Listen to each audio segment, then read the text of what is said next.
développer notre conscience écologique. Alors, je tiens quand même à le préciser, je n'ai pas du tout moi de conscience écologique, donc les recherches que j'ai faites, je les ai faites en 20 minutes. Hein, ça reste assez faible. Donc, et c'est bien le problème de ta vidéo, c'est que, comme tu l'as dit, c'est assez faible et le raisonnement est un peu biaisé.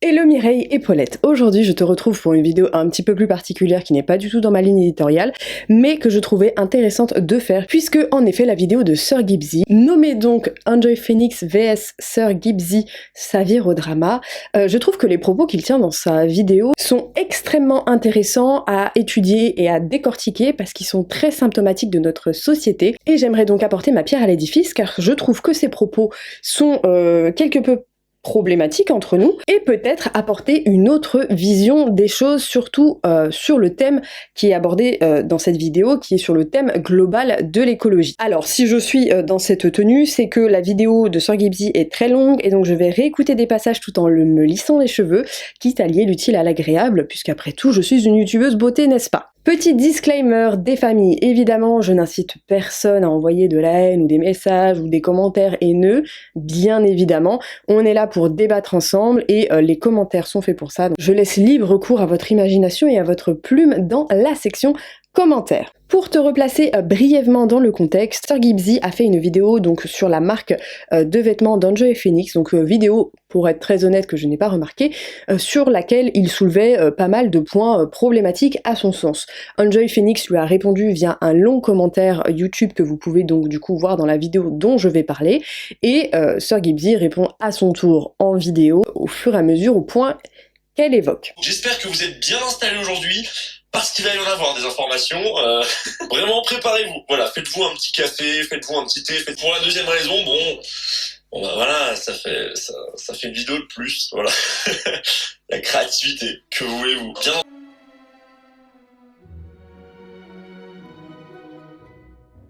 Premier thème que aborde Romain du coup.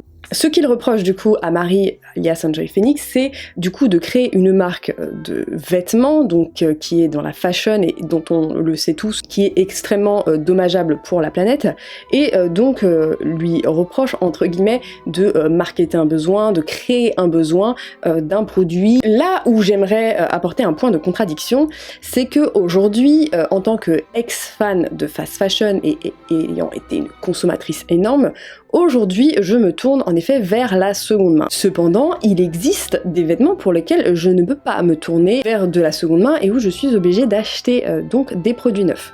Et par là, j'entends notamment des sous-vêtements, ce genre de choses. Et ayant des enfants, clairement, là, ce qui me gêne avec son propos, c'est que on n'aurait pas le droit du coup de créer de marques de slow fashion sous prétexte qu'il faut absolument tendre à réduire sa consommation de fashion.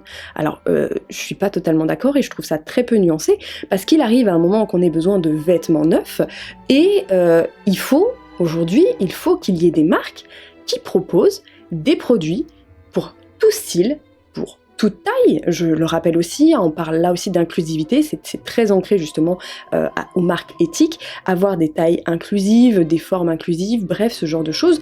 Il faut qu'il y ait des marques qui se créent et qui proposent justement cette fabrication éthique, cette fabrication transparente. Si on n'a pas justement ces marques qui se créent, alors oui, elles utilisent de la matière première, oui, elles créent des vêtements supplémentaires, cependant, il y a certaines marques qui fonctionnent avec des systèmes de précommande, donc tant que la commande n'est pas prise, il n'y a pas de matière première qui est mise en cause, mais bref, peu importe.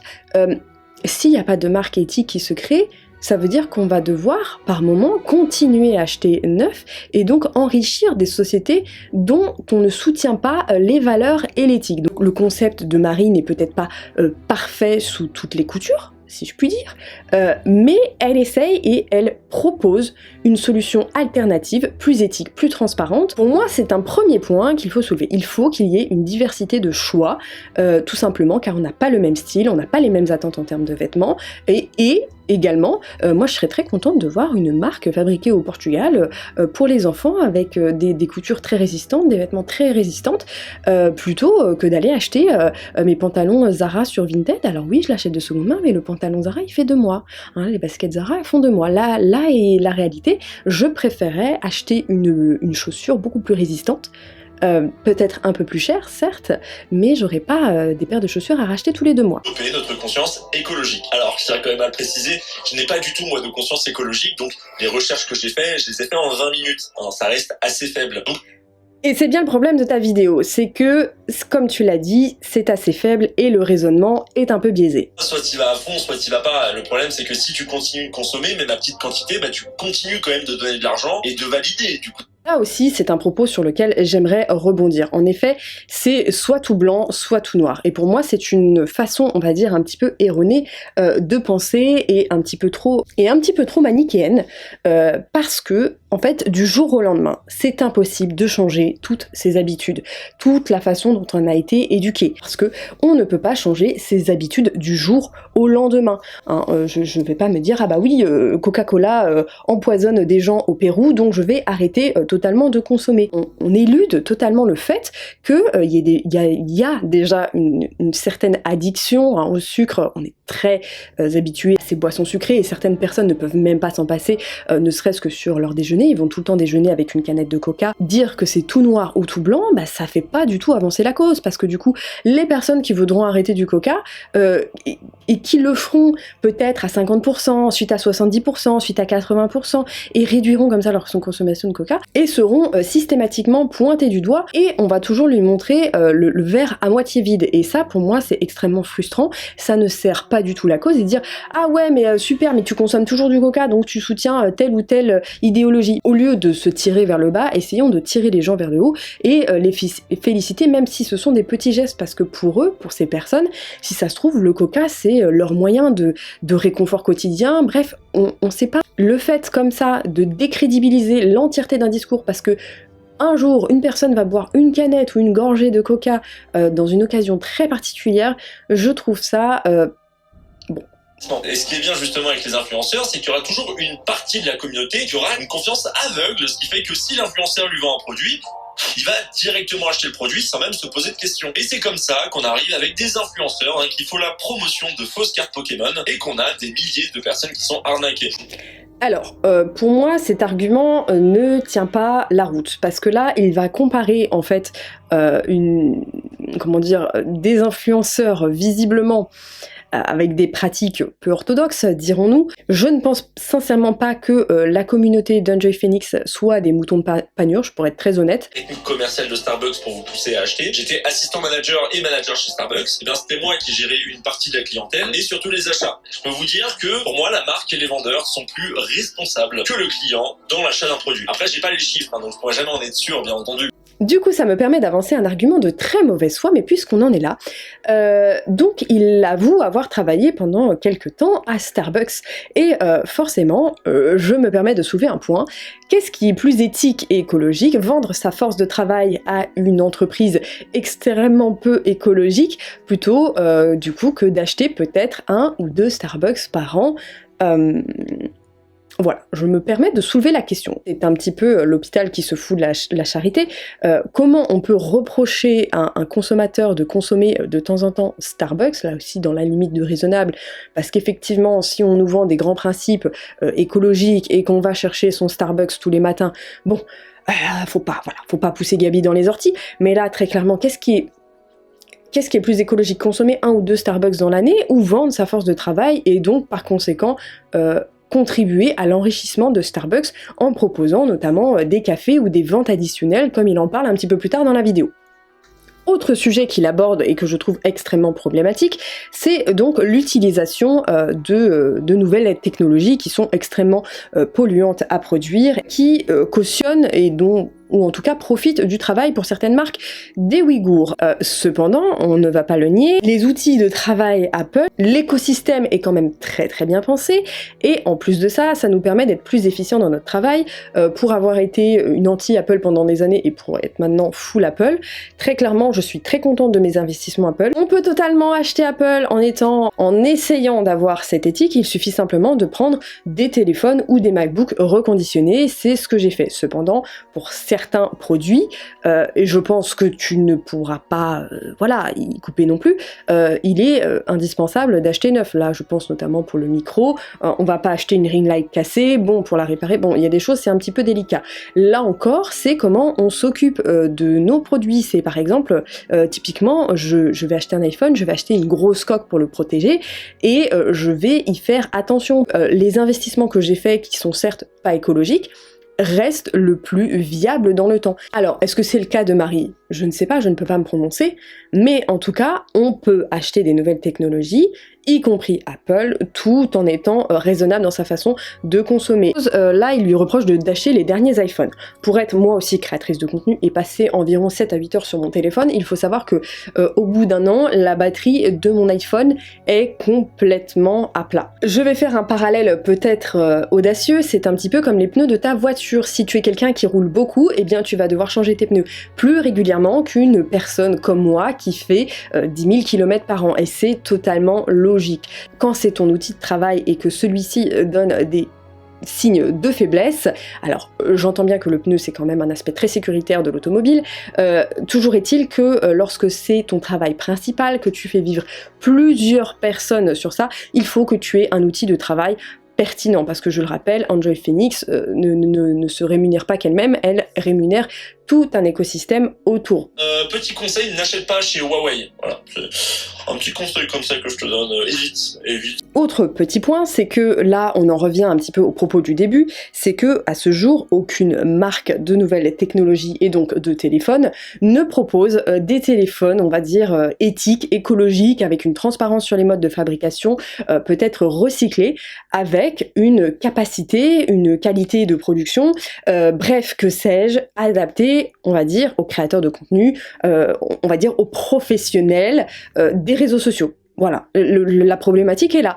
Je reprends la logique de Sir Gibbsy. Du coup, quand une personne va se réveiller, va se dire ah, tiens, je vais faire des téléphones écologiques, mais qui bombardent, on va lui sauter dessus. Créer des produits, certes, à partir de matières recyclées, va demander des ressources, quoi qu'il arrive, et donc, quoi qu'il arrive, aura un impact sur notre planète. Je reprends le même comparatif avec les voitures, c'est qu'on veut remplacer tout le parc automobile de voitures thermiques par des voitures, du coup, électriques. Est-ce que c'est écologique de remplacer tout le parc, d'utiliser énormément de matières premières, du coup, pour créer des voitures électriques? Est-ce que c'est si écologique que ça? Je ne sais pas. Bon, en parlant de café, pour être une grande consommatrice de café, et le café ne poussant pas en France, si on veut vraiment pousser le vice aussi loin, on va carrément arrêter de consommer du café et se mettre à la chicorée. Si vraiment on est dans cette optique-là, arrêtons de manger ne serait-ce que du chocolat. Le chocolat, par définition, a eu un impact carbone assez conséquent dû à son transport, donc dans cette optique-là, arrêtons aussi de consommer du chocolat, si on veut être parfait. Je pense que la meilleure chose à faire à notre échelle, c'est de boycotter. C'est pas juste de réduire un peu de ça et puis un peu de ça, non, parce que tu consommes toujours et tu supportes toujours la marque. C'est juste à ça, vraiment, d'être dans l'action écologique. Vraiment, et je pense que ce qui manque... Le problème que j'ai avec ce propos, c'est que clairement, en fait, ça veut dire que consommer une ou deux fois Starbucks, une ou deux fois McDo dans l'année, parce qu'il va nous arriver une galère, un truc, une connerie, bref, peu importe, et que à ce moment-là, on va se retrouver dans un Starbucks et qu'on va retrouver peut-être du réconfort là-dedans, je trouve ça un peu léger pour détruire toute l'action écologique, tout l'impact écologique qu'elle peut avoir juste parce qu'elle va consommer un Starbucks de temps en temps. Personne, je le rappelle, personne n'est parfait, et à partir du moment où on a une voiture et où on a un smartphone, clairement, on est... et c'est assez difficile de donner des leçons aux autres. Oh là là, bordel. Assis. Voilà. Ah mais tu fermes ta gueule. C'est écologique à 100%. Je demande pas aux gens qui sont écolos de vivre dans la nature, sans électricité, sans consommer ce qui pollue. C'est pas ce que je dis. Parce que c'est impossible. En effet, au bout d'un moment, on peut rien y faire. Mais si tu as cette conscience écologique, naturellement, tu vas faire certains sacrifices. Et quand je tout le propos, c'est qu'on va faire certains sacrifices. Cependant, il va arriver à des moments dans la vie où on va devoir faire des choix qui sont pas forcément alignés avec nos valeurs. Et le problème, c'est qu'aujourd'hui, notamment par rapport aux marques de téléphone, d'appareils photo, d'éclairage, aujourd'hui, il n'existe pas de marque éthique dans certains milieux. Alors oui, il y a des moments où on va avoir des incohérences, mais comme je l'ai dit, on vit dans un monde où la conscience écologique n'est absolument pas partout, n'est pas une priorité pour certaines personnes, et quand bien même des fois, quand elle l'est chez certaines personnes, le facteur budget, parce qu'on va être honnête, l'écologie aujourd'hui n'est accessible que, on va dire au minimum, par la classe moyenne, et encore, la classe des bobos parisiens, hein, t'as compris ce que j'entendais par là, les personnes qui ont des faibles revenus, etc., dans certains cas, la conscience écologique, c'est extrêmement compliqué. Quand tu dois vêtir tes enfants, alors tu vas me dire, oui, mais tu peux faire des vide-greniers, des brocantes, tu trouves toujours quelqu'un, et machin. Oui, mais il y a des moments où dans la vie, tu te retrouves dans une situation qui fait que les choix économiques, les achats que tu vas faire ne sont absolument pas alignés avec tes valeurs, mais tu vas devoir les faire parce que sinon ton gamin, il va aller à l'école pieds nus.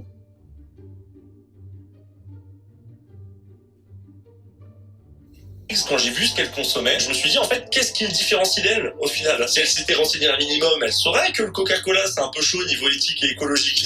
Quand même, c'est pour moi le point de départ. Le Coca-Cola par exemple, Apple je dis pas, Apple ça peut être plus compliqué, mais Coca-Cola quand même. Voilà, j'espère que mon message a été compris. Et là, le problème, c'est que on dérape, encore une fois. Là, on remet pas en question les valeurs du coup de sa marque, parce qu'à la base, la vidéo, il me semble que c'était sur la marque. Là, on remet en cause les actions de la personne, sans différencier les actions de la marque et les actions imparfaites de chaque personne. Et c'est extrêmement... Pour moi, c'est extrêmement problématique et on ne devrait pas mélanger les deux sujets. Et au-delà de ça, je trouve que ça porte finalement préjudice à tout le monde. Et donc, le problème principal que j'ai avec cette vidéo, c'est qu'on mélange tout. En effet, à la base, on parlait de la marque d'Enjoy Phoenix, enfin en tout cas l'e-shop, les shops, pour parler français, d'Enjoy Phoenix, et on dérape en fait sur, du coup, au lieu d'attaquer entre guillemets les valeurs, ce que promeut la marque, etc., on attaque en fait directement la personne, là notamment avec cette fameuse photo du coca posée sur la table en disant oui alors c'est bien ta marque, hein, là c'est bien joli, mais tu bois du coca, ah, pas des rétro-satanas.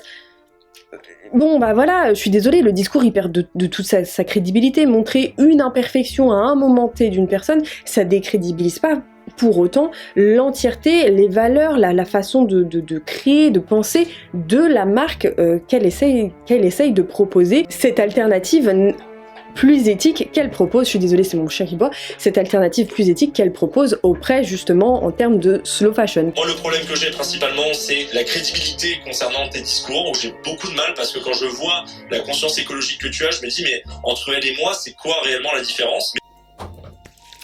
Donc on va passer à la conclusion. Moi j'ai vraiment du mal avec ce discours totalement manichéen il faut être tout 100% écolo ou alors t'es une merde, t'es rien, t'es dans le greenwashing, etc. Il faut savoir que la conscience écologique, chez certaines personnes dont je fais partie, à la base venait d'un aspect ultra superficiel qui était l'esthétique par rapport notamment aux cheveux. Il se trouve que je suis tombée un petit peu dans l'écologie par hasard, n'ayant plus rien à perdre avec mes cheveux. Je me suis dit tiens si je testais le naturel, et ce qui s'est passé c'est que cet aspect écologique, cet aspect esthétique en fait est devenu au fur et à mesure un mode de vie, parce que je me suis en fait rendu compte de par mes cheveux déjà on me vendait de la merde et des trucs pas du tout hyper chers et entre autres pas du tout écologiques, mais surtout qu'il y avait beaucoup de greenwashing et beaucoup de mensonges, et ce qui a amené plus tard à une prise de conscience notamment aux cosmétiques en termes de skincare, de visage, etc.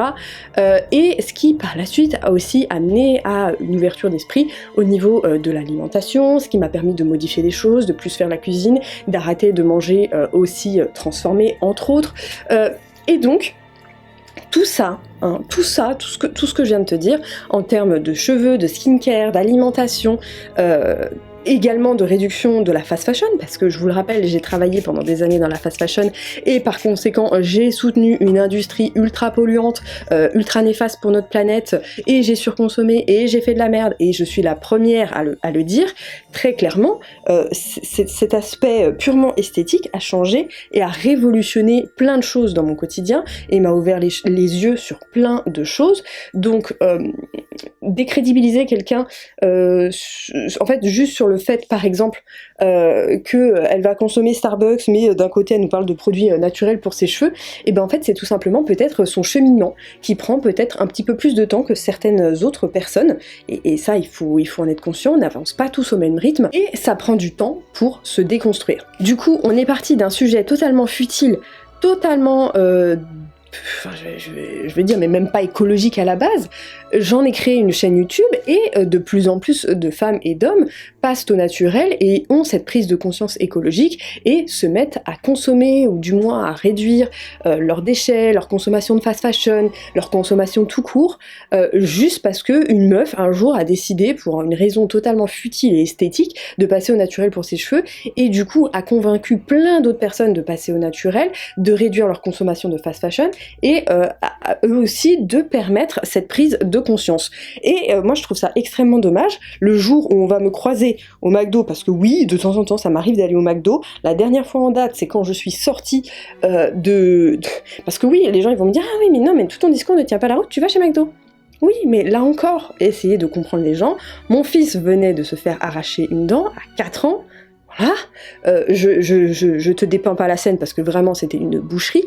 Le gamin en sortant de là, épuisé mentalement, physiquement, il avait mal, machin. Le premier truc qu'il me dit, j'ai faim, maman, en sanglotant.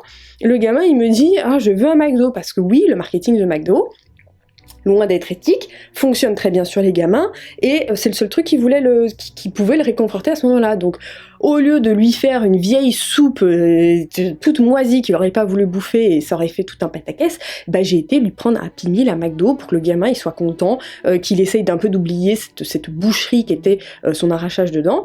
Alors oui, vous pourrez peut-être me jeter des cailloux parce que j'ai été chez McDo. Le numéro 1, il a ouvert ses chaussures en deux, et que le seul truc qui est ouvert aux environs un samedi, et bah c'est H&M, je suis désolée, mais il y a un moment... oui, je vais au plus simple, le gamin il marche sur ses chaussettes, bah oui, je vais chez H&M. Alors oui, certes, je fais encore de la merde à certains moments, tu l'as très bien dit, l'être humain est imparfait, et qu'à un moment, va y avoir des actions très précises qui vont pas du tout être cohérentes avec ce qu'on aimerait que ce soit, mais des fois c'est totalement indépendant en fait de notre volonté. Je pense qu'il faut arrêter de faire culpabiliser les gens, parce que clairement ça n'aide personne à avancer. Être dans un extrême est extrêmement préjudiciable pour plein de personnes, et c'est voilà le message que je voulais faire passer. Arrêtons de culpabiliser des gens pour des actions temporaires plus ou moins parfaites, etc., qu'au final 90% de la population fait parce qu'ils en ont juste rien à foutre. Donc il y a un moment, il faut arrêter de pousser Gabi dans les orties, n'est-ce pas? Et c'est pas parce qu'une fois tu vas faire un truc imparfait que tout le reste est bon à jeter à la poubelle. Voilà tout, Mireille et Paulette. N'hésite pas à t'abonner, à me rejoindre sur Instagram, je te partage ma vie absolument imparfaite. D'ailleurs, je sens qu'il va y avoir des commentaires désobligeants à propos de cet outil. Je l'ai acheté d'occasion sur Vinted. Voilà, c'est donc... un peu plus écologique, et je l'ai acheté à une abonnée, donc l'abonnée a pu récupérer ses 300 petits euros qu'elle n'appréciait pas. N'hésite pas à regarder mes autres vidéos, en apprendre un petit peu plus sur les compositions. Moi je te souhaite une très bonne soirée et je te dis à très bientôt dans une vidéo YouTube. Ou je te dis à très bientôt dans une prochaine vidéo, plutôt, ça marche plutôt comme ça.